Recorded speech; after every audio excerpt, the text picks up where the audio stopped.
रहीम। अस्सलाम वालेकुम dear students. आज हम अपना न्यू चैप्टर नंबर 7 स्टार्ट कर रहे हैं, दैट इज़ इंजाइम्स। तो सबसे पहले हमें पता होना चाहिए कि इंजाइम्स खुद होते क्या हैं। ठीक है, इंजाइम्स भी आपकी बॉडी के स्पेशल टाइप के प्रोटीन्स होते हैं। ठीक है, ऐसे प्रोटीन्स जो आपकी बॉडी के अंदर होने वाले केमिकल रिएक्शंस को स्पीड अप कर देते हैं, तो इनको आप क्या कहते हैं, इंजाइम्स। यानी कि enzymes are the biological catalyst which speed up the chemical reactions. अब सबसे पहले हम लोग देख लेते हैं इंजाइम की क्लियर डेफिनेशन को। तो यहाँ से हम स्टार्ट करेंगे। Enzymes are remarkable proteins. ठीक है, इंजाइम्स क्या है, रिमार्केबल प्रोटीन्स हैं which speed up the biochemical reaction. Biochemical reactions कौन से रिएक्शंस हैं, ऐसे केमिकल रिएक्शन जो लिविंग बॉडी के अंदर परफॉर्म हो रहे हैं, that would otherwise occur at very low speed. यानी कि इंजाइम क्या करते हैं, आपकी बॉडी के अंदर होने वाले बायोकेमिकल रिएक्शंस को स्पीड अप कर देते हैं। अदरवाइज़ क्या होता है, आपके जो केमिकल रिएक्शंस है वो स्लो होना शुरू हो जाते हैं। फॉर एग्जांपल हम लोग बात कर लेते हैं अगर डाइजेशन की, तो डाइजेशन के अंदर भी आपके पास बहुत सारे इंजाइम यूज़ होते हैं। जैसे ग्लूकोज की ब्रेकडाउन के लिए इंजाइम होगा आपके पास, जैसे ग्लाइकोलिसिस का प्रोसेस है।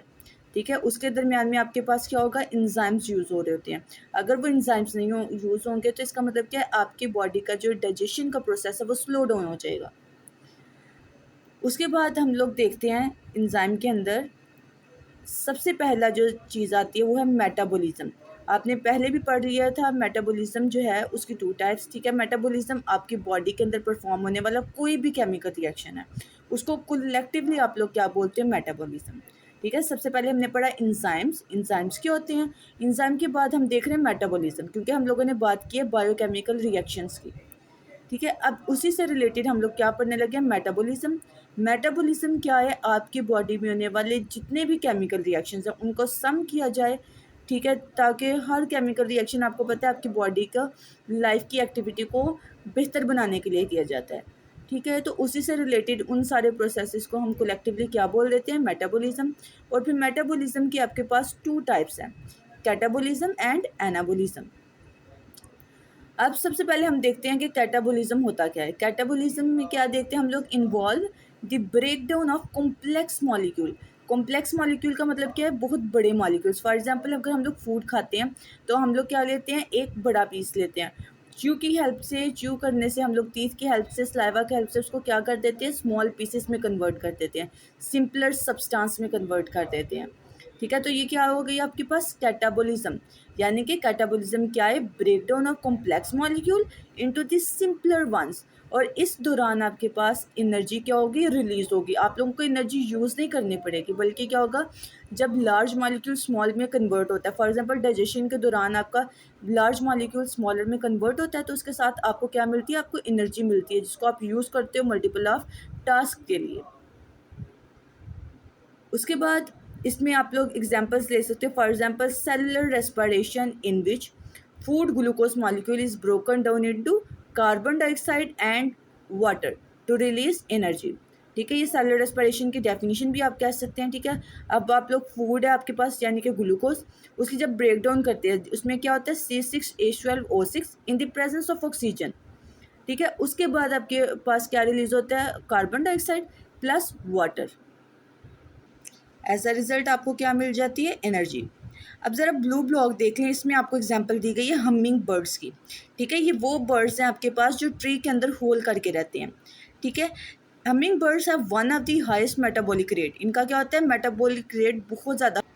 मेटाबॉलिक रेट का हाई होने का मतलब क्या है कि इनका जो डाइजेशन का प्रोसेस है, इनके अंदर होने वाले जो बायोकेमिकल रिएक्शंस है वो बहुत अच्छे तरीके से वर्क करते हैं। They need to eat constantly, और इनको क्या होता है कि मुसलसल खाने की ज़रूरत होती है, to keep up their energy level, ताकि ये अपना एनर्जी लेवल बरकरार रख सके। इनको हमेशा हर वक्त खाने की ज़रूरत होती है, दैट इज़ हमिंग बर्ड्स। तो जैसे जैसे ये ट्री में होल्स कर रहते हैं तो जो ट्री से अपना फूड भी ले रहे होते हैं। ठीक है, फूड के साथ इनको क्या मिल जाती है, इनका जो है फूड का प्रोसेस कंप्लीट होता है और उसके रिजल्ट में उनको एनर्जी मिल जाती है। ठीक है, उसके बाद ज़रा हम लोग देख लेते हैं नेक्स्ट एग्जाम्पल। नेक्स्ट एग्जाम्पल है हमारे पास लाइपोलाइसिस। ठीक है, lipolysis in which lipid fat is broken into the fatty acid and glycerol.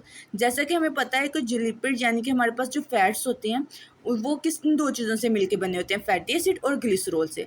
अगर फैट की ब्रेकडाउन हो जाए तो यही दो कंपोनेंट आपकी बॉडी में रिलीज हो जाते हैं। तो लिपिड का प्रोसेस है lipo means lipid and lysis means breakdown, यानी कि इसका मतलब क्या हो गया, ब्रेकडाउन ऑफ लिपिड। और उसके रिजल्ट में आपके पास दो कंपोनेंट्स आपकी बॉडी में रिलीज हो जाएंगे, fatty acid and glycerol, which can be use for getting energy. आप लोगों ने दो चीज़ें पढ़ी हैं, ग्लाइकोलाइसिस यानी कि ग्लाइको का मतलब क्या होगा, ग्लूकोज की, लाइसिस मीन्स ब्रेकडाउन यानी कि ग्लूकोज की ब्रेकडाउन, लाइपोलाइसिस का मतलब क्या है, लिपिड की ब्रेकडाउन। जब आप लोगों के पास ग्लूकोज की ब्रेकडाउन होगी तो आपकी बॉडी में दो चीज़ें रिलीज हो जाएंगी, ठीक है, carbon dioxide plus water in the presence of energy, ठीक है। सेकंड में लाइपोलाइसिस के दौरान भी एनर्जी तो रिलीज होगी, लेकिन उसके साथ भी आपके पास दो ही कंपोनेंट रिलीज होंगे, fatty acid and glycerol. Metabolism की हमने फर्स्ट टाइप पढ़ ली है। कैटाबॉलिज्म अब हम सेकंड टाइप पढ़ेंगे इसकी, वो है anabolism. Anabolism involve building up complex molecules from simpler ones, ठीक है। कैटाबॉलिज्म हमने कहा एक कॉम्प्लेक्स मटेरियल है हमारे पास, उसकी ब्रेकडाउन होने के बाद आपके पास क्या बन जाता है, एक लार्ज मॉलिक्यूल, ठीक है, स्मॉल में कन्वर्ट होगा। उसमें एनर्जी आपके पास क्या हो रही थी, एनर्जी आपके पास रिलीज हो रही थी, आपको एनर्जी यूज़ नहीं थी करनी पड़ रही। लेकिन अब क्या होगा, एनाबॉलिज्म के प्रोसेस में आप लोगों के पास जो एक कम्प्लेक्स मॉलिक्यूल है वो बनेगा। अब कॉम्प्लेक्स मॉलिक्यूल की ब्रेकडाउन नहीं होनी, ठीक है। जो स्मॉल से सिंपलर वंस मॉलिक्यूल्स हैं वो आपस में ज्वाइन होंगे और क्या बना देंगे, एक कॉम्प्लेक्स मॉलिक्यूल। इस प्रोसेस में आपके पास क्या होगी, एनर्जी कंज्यूम हो जाएगी, ठीक है, यानी कि एनर्जी आपको यूज़ करनी पड़ेगी स्मॉल मॉलिक्यूल्स को जोड़ने के लिए, ठीक है। अब हम इसमें भी एनाबॉलिज्म के भी हम लोग ज़रा देख लेते हैं एग्जाम्पल। सबसे फर्स्ट प्रोसेस है photosynthesis. Photo means light and synthesis means to prepare, ठीक है। फोटोसिंथेसिस दो वर्ड से ड्राइव किया गया है, एक है photo and second one is synthesis.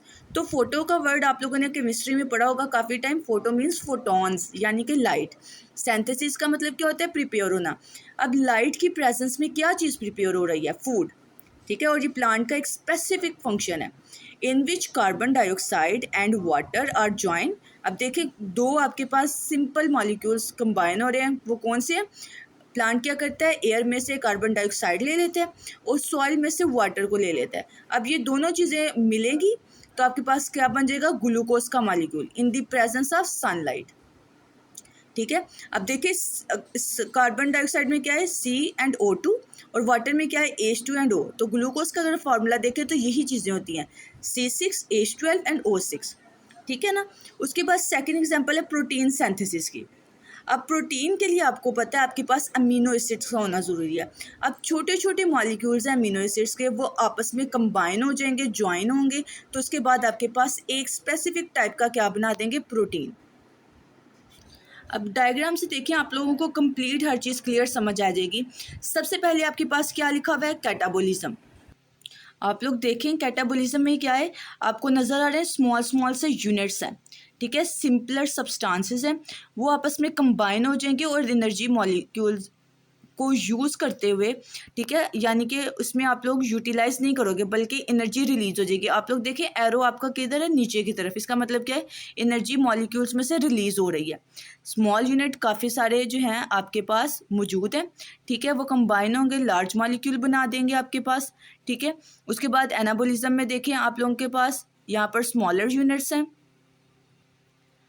अब ये स्मॉलर यूनिट्स मिलके आपके पास क्या बना देंगे, लार्जर यूनिट्स, तो वो क्या हो जाएगा, एनाबॉलिज्म, ठीक है स्टूडेंट्स। कैटाबॉलिज्म में आपके पास क्या है, आपके पास एक लार्ज मॉलिक्यूल है, ठीक है, वो लार्ज मॉलिक्यूल की ब्रेकडाउन होगी स्मॉल यूनिट्स में और उन स्मॉल यूनिट्स की वजह से एनर्जी रिलीज हो जाएगी। उसके बाद आपके पास स्मॉल यूनिट्स होंगे, ठीक है, वो आपस में मिल के एक लार्ज यूनिट बना देंगे, तो वो क्या हो जाएगा, एनाबॉलिज्म। अब हम इंजाइम्स को डिटेल में स्टडी करेंगे, ठीक है। ज़रा पीछे हम जाते हैं, हमने पढ़े इंजाइम की डेफिनेशन, उसके बाद हम लोग आ गए मेटाबॉलिज्म की तरफ। क्यों, क्योंकि हमने पढ़ा इंजाइम हमेशा क्या करते हैं, बायोकेमिकल रिएक्शंस को स्पीड अप करवा देते हैं। फिर हमने इसके अंदर दो टाइप्स पढ़ ली मेटाबॉलिज्म की, उसमें हमने पढ़ा कैटाबॉलिज्म और एनाबॉलिज्म, दो डिफरेंट प्रोसेसेस थे। कैटाबॉलिज्म में आपके पास क्या होता है, एक कॉम्प्लेक्स मटीरियल, उसकी ब्रेकडाउन हो जाती है स्मॉलर सब्सटेंसेस में और इसकी वजह से क्या होती है, मॉलिक्यूल्स में से एनर्जी रिलीज हो जाती है। सेकंड हमने पढ़ा एनाबोलिज्म। एनाबोलिज्म में क्या होगा, बहुत सारे स्मॉल मॉलिक्यूल्स ज्वाइन होकर एक लार्ज मॉलिक्यूल बना देगा और इसमें एनर्जी क्या होगी, यूज़ हो जाएगी, यूटिलाइज हो जाएगी। अब हम पढ़ने लगे एंजाइम्स को डिटेल में। सबसे पहले हमने क्या कहा है, एंजाइम क्या होते हैं, biological catalyst that speed up the chemical reaction in living organism without being consumed in this process। यानी कि enzymes डायरेक्टली इन्वॉल्व नहीं होंगे, ठीक है, बल्कि क्या होगा, enzymes जो है एक एक्स्ट्रा मटेरियल के साथ इनडायरेक्टली तौर पर इन्वॉल्व होंगे और enzyme के कैटालिस्ट को क्या कर देंगे, स्पीड अप कर देंगे, ठीक है। दे आर प्राइमरी प्रोटीन्स, ये क्या होते हैं, प्राइमरी प्रोटीन्स होते हैं। एंजाइम्स क्या होते हैं, प्रोटीन्स होते हैं, that are highly specific to their substrate, ठीक है, और वो हाईली स्पेसिफिक होते हैं, यानी कि आपकी बॉडी में जिस टाइप का एंजाइम होगा उसके साथ उसी टाइप के सबस्ट्रेट्स भी होने चाहिए, ठीक है। सबस्ट्रेट क्या है, कोई भी ऐसा मॉलिक्यूल जो आके एंजाइम को कंट्रोल करेगा, सारी रिएक्शन को कंट्रोल करेगा, ठीक है। ये जो सबस्ट्रेट्स होते हैं इनके ऊपर एक्टिव साइट्स प्रेजेंट होते हैं जिनके ऊपर आके एंजाइम्स ने अटैच होना होता है, तो उनकी जो एक्टिव साइट है उसके साथ क्या होना चाहिए, एंजाइम की स्पेसिफिसिटी होनी चाहिए, ठीक है, उसी टाइप के होने चाहिए, उसी स्ट्रक्चर के होने चाहिए, उसी शेप के होने चाहिए। फिर ही क्या होगा कि जब उनके साथ वो अटैच हो जाएंगे एक्टिव साइट के साथ एंजाइम्स, तब जाके आपके जो बॉडी के अंदर बायोकेमिकल रिएक्शंस होंगे वो स्पीड अप होंगे। आगे देखिए क्या लिखा हुआ है कि most enzymes can speed up reaction millions of time faster than uncatalysed reaction, ठीक है। यानी कि आपकी बॉडी में दो तरह के रिएक्शंस होते हैं, एक होते हैं कैटालाइज्ड रिएक्शन जो एंजाइम्स की वजह से स्पीड अप होता है, वो कितना ज़्यादा स्पीड अप होता है, मिलियंस ऑफ टाइम, और दूसरा रिएक्शन होते हैं अनकैटालाइज्ड रिएक्शन जो स्लो डाउन होगा बहुत ज़्यादा। और वो क्यों स्लो डाउन होगा, क्योंकि उसमें एंजाइम की किसी किस्म की एक्टिविटी इन्वॉल्व नहीं होगी। अब हम देखते हैं एंजाइम के कुछ कैरेक्टरिस्टिक्स। कैरेक्टरिस्टिक्स का मतलब क्या होता है, उसके फीचर्स हम लोग देखेंगे एंजाइम्स के। तो सबसे पहले आपको बताया गया है कि chemical nature of enzyme, enzyme की केमिकल नेचर की बात की जाए तो एंजाइम्स हमने पढ़ा क्या होते हैं, प्रीडोमिनेंटली प्रोटीन्स, यानी कि एंजाइम प्रोटीन्स होते हैं और प्रोटीन्स अमीनो एसिड्स से मिलकर बने होते हैं, तो ये इसकी क्या है, केमिकल नेचर है। Typically they contain 100 to 1000 amino acids, ठीक है, और टिपिकली इसमें कितने बता रहे हैं, रेंज बताई गई है आपको, 100 से 1000 ऑफ क्या होते हैं, अमीनो एसिड्स प्रेजेंट होते हैं। ये आपके पास क्या है, केमिकल नेचर एंजाइम की। सेकंड आपको बताया गया ग्लोबुलर स्ट्रक्चर। ग्लोबुलर स्ट्रक्चर का मतलब क्या है कि हार्डली वो समटाइम आपको नजर आएगा कि वो क्या है, ग्लोबुलर स्ट्रक्चर है, यानी कि सर्कुलर स्ट्रक्चर की फॉर्म में होगा, हाफ, ठीक है। एंजाइम क्या करते हैं, 3 डायमेंशनल ग्लोबुलर स्ट्रक्चर होगा। This structure allows them to form active site, फिर यही चीज़ उसको लो करेगा कि आप बना दे active site that can bind specifically to substrate, फिर वो क्या करेगा, सबस्ट्रेट की एक्टिव साइट के साथ जाके अटैच हो जाएगा किसी भी स्पेसिफिक सबस्ट्रेट के साथ, ठीक है। अब देखें यहाँ पर एक ब्लॉक है आपके पास, इधर लिखा हुआ है some RNA molecule also act as enzyme, ठीक है। कुछ आरएनए मॉलिक्यूल भी क्या करते हैं, एंजाइम के तौर पर एक्ट करते हैं। क्यों एंजाइम के तौर पर एक्ट करते हैं, क्योंकि आरएनए की फॉर्मेशन में भी आपको पता है प्रोटीन्स की इन्वॉल्वमेंट होती है। Such RNA is called ribozymes, इन आरएनए को आप लोग क्या बोलते हो, राइबोजाइम्स, ठीक है। राइबो का वर्ड क्यों यूज किया गया, जाइम का मतलब क्या हो गया, इंजाइम, और राइबो का मतलब क्या हो गया, क्योंकि ये आरएनए की बात की गई है, तो आरएनए क्या होता है, राइबो न्यूक्लिक एसिड, ठीक है। Ribosomes are primarily found in the ribosome, और ये किसके अंदर प्रेजेंट होता है, राइबोसोम के अंदर। क्यों, क्योंकि जो राइबोसोम है वो एक ऐसा स्पेसिफिक ऑर्गेनेली है जिसने किसकी फॉर्मेशन करनी है, प्रोटीन्स की। They also found in the specific virus and bacteria, और ये किसके अंदर प्रेजेंट होता है, वायरसेस में और बैक्टीरिया में, ठीक है। अब हम लोग देखते हैं नेक्स्ट इसका एंजाइम का कैरेक्टरिस्टिक्स, तो वो क्या है, स्पेसिफिसिटी ऑफ एंजाइम। एंजाइम की स्पेसिफिसिटी की बात की जाए तो एंजाइम क्या होता है, स्पेसिफिक होता है अपनी नेचर में, ठीक है। They are also very specific in nature of substrate, यानी कि जिस तरह का आपके पास एंजाइम है उसी टाइप का आपके पास सबस्ट्रेट होना चाहिए, तब वो क्या बना देगा, लॉक एंड की मॉडल, इंड्यूस फिट मॉडल बनाएगा, और उसी के रिजल्ट में आपकी बॉडी के अंदर स्पेसिफिक रिएक्शंस जो हैं वो स्पीड अप होना शुरू हो जाएंगे। For example an enzyme amylase, आपको किसकी एग्जांपल दी गई है, अमाइलेज एंजाइम की, जो कि स्पेसिफिकली कैटालाइज करता है ब्रेकडाउन ऑफ स्टार्च को, ठीक है। अब आपके पास एक स्पेसिफिक एंजाइम आ गया, वो कौन सा है, अमाइलेज। अब आपके पास एक स्पेसिफिक फंक्शन है कि ये अमाइलेज ही स्टार्च की ब्रेक डाउन करवा सकता है सिंपल शुगर में। इसके अलावा आपकी बॉडी में बहुत सारे एंजाइम्स होते हैं जैसे पेप्टिनेस। अब वो जो पेप्सिन एंजाइम है वो तो प्रोटीन की डाइजेशन करवाता है, वो कभी भी स्टार्च की डाइजेशन में हेल्प आउट नहीं करवा सकेगा। तो ये क्या होता है कि एंजाइम स्पेसिफिक नेचर का है। जिस तरह की आपकी बॉडी के अंदर आप फूड लेते हो, आपकी बॉडी में केमिकल्स बनना शुरू होते हैं, उसी से रिलेटेड आपकी बॉडी जो है एंजाइम्स प्रोड्यूस करेगी उसकी ब्रेक डाउन के लिए। उसके बाद आपके पास intracellular and extracellular enzymes, यानी कि कुछ एंजाइम्स जो आपके सेल के अंदर प्रोड्यूस हो रहे हैं और कुछ एंजाइम जो आपके सेल से बाहर प्रोड्यूस हो रहे हैं। अब देखिए, enzyme can be classified on the basis of their location. ठीक है, इस लोकेशन क्या है कि कुछ सेल के अंदर कुछ सेल से बाहर। Intracellular enzyme operate within the cell. Intra का मतलब क्या है कि सेल के अंदर जो एंजाइम्स प्रोड्यूस हो रहे हैं। For example enzymes of cellular respiration. ठीक है, सेलुलर रेस्पिरेशन सेल के अंदर हो रही है ना, जिसमें आपने पढ़ा ग्लाइकोलाइसिस हो रही थी। ठीक है, extracellular enzymes secrete enzymes या outside of the cells to catalyse reaction. Outside of the cell की बात की गई है। ठीक है, अब फॉर एग्जांपल स्टमक वॉल है, उसके अंदर जो स्टमक एक्टिविटी परफॉर्म कर रहा है डाइजेशन ऑफ फूड की, वो अब आपके सेल से बाहर है। ठीक है, क्यों? क्योंकि वो जो आपके स्टमक की जो आउटर वॉल है वो सिक्रेट करी है म्यूकस भी, हाइड्रोक्लोरिक एसिड भी। ठीक है, उसके बाद है आपके पास कोफैक्टर ऑफ एंजाइम।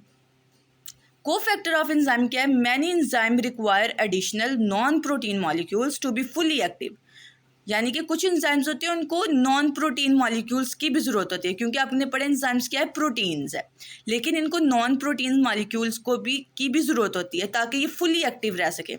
अगर सारे ही एंजाइम जो है प्रोटीन वाले हो जाएंगे तो क्या होगा कि आपके पास बाइंडिंग साइट्स कम रह जाएंगी। Such non protein molecule are called cofactor. अब ये डेफिनेशन आपके पास, नॉन प्रोटीन मॉलिक्यूल्स को आप लोग क्या कहेंगे? कोफैक्टर्स कहेंगे। और उनकी भी आगे से 2 टाइप्स हैं कोफैक्टर्स की, इनऑर्गेनिक एंड ऑर्गेनिक। ठीक है, इनऑर्गेनिक कोफैक्टर्स में आपके पास मेटल आयंस आ जाते हैं, for example iron and magnesium. और ऑर्गेनिक फैक्टर जो है आपके पास वो आगे से 2 टाइप्स के, प्रोस्थेटिक ग्रुप एंड कोएंजाइम्स। ठीक है, प्रोस्थेटिक ग्रुप क्या है?